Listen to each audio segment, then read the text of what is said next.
Remember, the green light comes on any time after the red, now that the rule has been changed.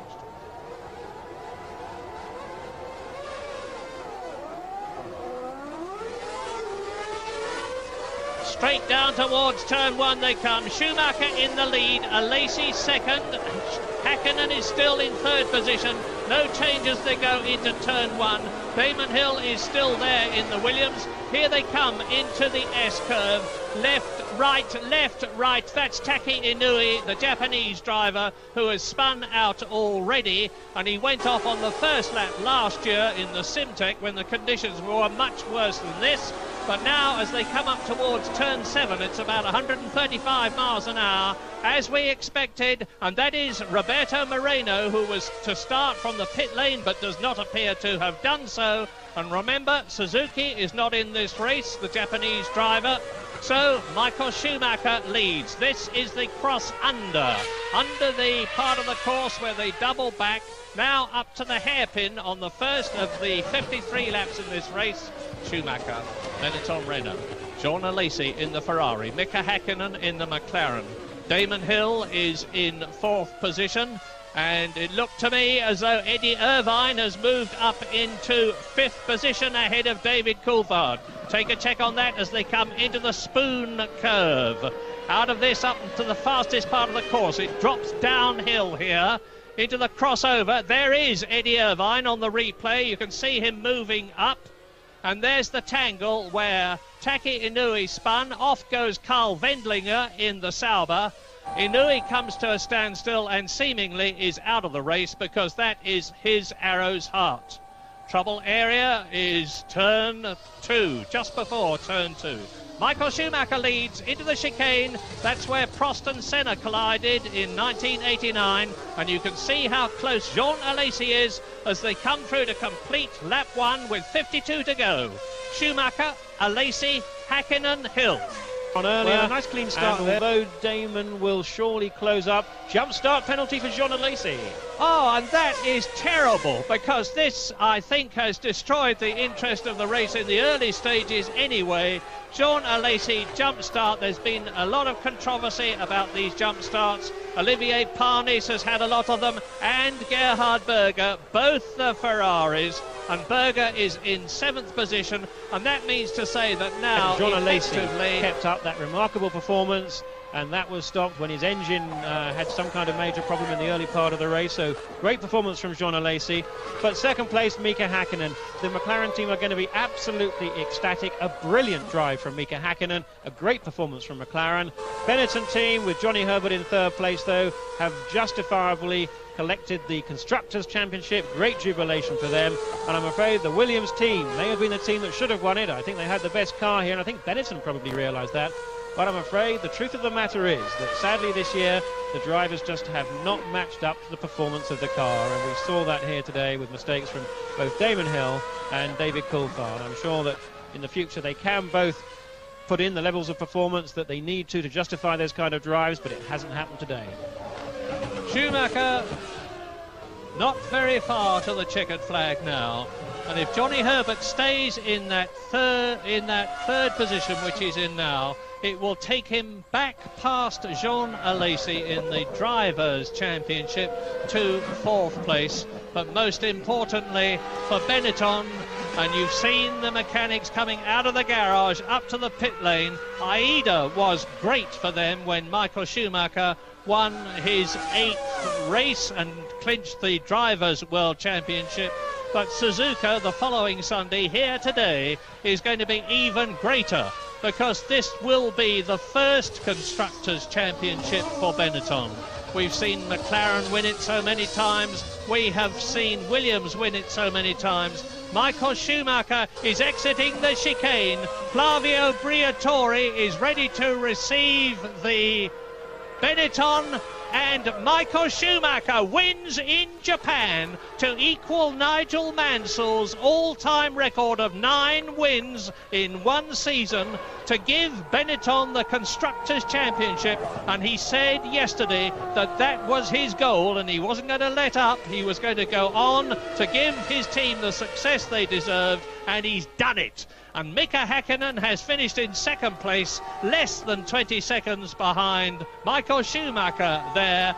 We just wait now for Johnny Herbert, who is a long way behind Häkkinen, 63 seconds on the previous lap, to make it a wonderful, wonderful day for Benetton. First and third, 14 points in the Constructors' Championship. They only needed to go to Adelaide with a 16-point advantage over Williams, and now they're going to have much, much more than that. They're going to have a 35-point advantage over Williams, having won the championship. So, to reprise, Japan, Suzuka sees victory for Schumacher. There is Johnny Herbert, almost home, into the chicane. Well, he really can roll across the line now and take that third place to add to his 2 wins in Britain and Italy and his second place in Spain. He's going to be on the podium again, and look at them, delighted. And Mika Salo is going to take that 6th position by just 1.8 seconds from Mark Blundell. Schumacher wins, Häkkinen second, Herbert third, Eddie Irvine fourth, Parnis lapped but in 5th position, 6th Mika Salo, and Blundell 7th, Frenson 8th, Luca Badoa 9th, Carl Wendlinger finishes 10th, but 2 laps down, and joy unbridled at Benetton. Well, Jonathan, what more, if anything, can we add to what we have said about Michael Schumacher? Last year he won the championship in very contentious circumstances, with a lot of criticism and allegations about the Benetton team, which left an unpleasant taste in his mouth. He won the championship with 12 races from the 16, because he was excluded for one reason or another from 4 of them. But he won the championship, admittedly only by a small amount from Damon Hill, but first is first. But there's been absolutely no doubt about it this year. He's crushed the opposition, and he takes the coveted number 1 to Ferrari with him next year. Yes, I must say, I really rather doubted certainly the allegations, or benefit of the allegations, of any rule infringements from Benetton last year. I didn't think they really had occurred, and Schumacher's performances this year have proven that there's been absolutely no degree of comment at all about anything untoward with Benetton this year, and I think there's no doubt it's down to their success is down to superb driving from that man, unrivaled driving, great teamwork, great pit work. As we've said, not necessarily the best car, but Schumacher with the team have made the best of the package and won, of course, not just the drivers but the Constructors' Championship too. And I think the big question now is what's going to happen next year. We know the situation for this year, and next year Schumacher will be with Ferrari. Now, Ferrari have not been truly race-winning competitive for a very long time, well over a decade. But after initially, I must admit, I thought Schumacher had gone there purely for the money. The most emotional journey, the one to Australia for the last Grand Prix at Adelaide, as Michael Schumacher mounts the podium for the 9th time on the top step this year.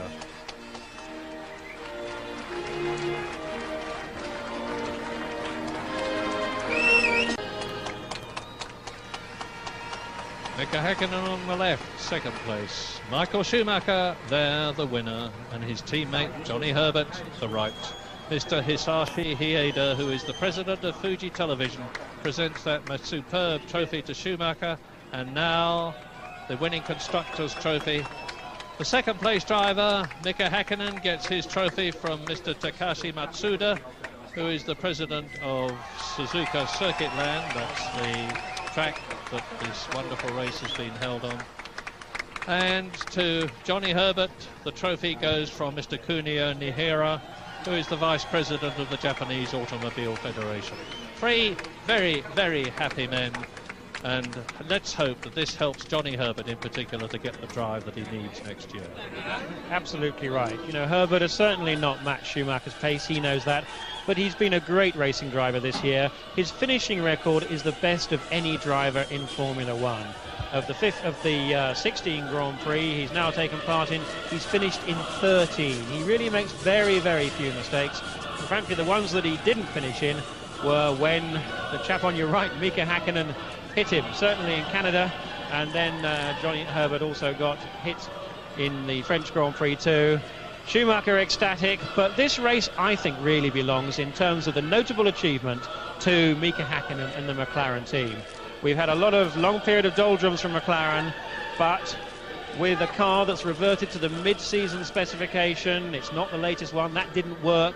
McLaren really have made progress once again with the setup. The engineers have worked very well. Pat Fry, Mika Hakkinen's engineers, worked so well with the Finn. And Mika Hakkinen, I think, has also benefited from the rest. He'd been doing so much testing in the quest by the McLaren team to get competitive again, but I think Hakkinen got worn down too, and even his great talent was not really being shown to his best advantage. But he's had the break, he's lost the appendix, and he's come back, and he looks absolutely thrilled. And let's just hope this does mark a change in McLaren's fortunes to give Hakkinen and Coulthard, who's joining him next year, a chance in the McLaren Mercedes to rival Schumacher in the Ferrari in 1996. Hakkinen finished second, but his teammate Mark Blundell drove an equally superb race, and he's in 7th position, and he's with Tony Jardine now.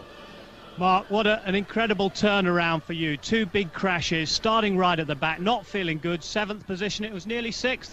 Nearly 6th, but it ended up 7th. I'm just really upset that I didn't actually qualify the car properly, because I had to start from last position, and it's really killed us. If we'd have started in the top 10, we'd be in the points for sure. Nonetheless, a great comeback. Now, just exactly how did you feel? You were concussed yesterday. Yeah, I didn't feel too good yesterday, I must admit, and good recovery overnight. Joseph, our physio, looked after me very well, and I was able to do the race, and you know, now I feel not too bad, but I'm just really a little bit angry with myself that I didn't start off with a better position. Are you looking forward to Australia? Yes, and I'm looking forward to score points for my last race for McLaren. Thank you very much, Mark, and well done. Thanks a lot.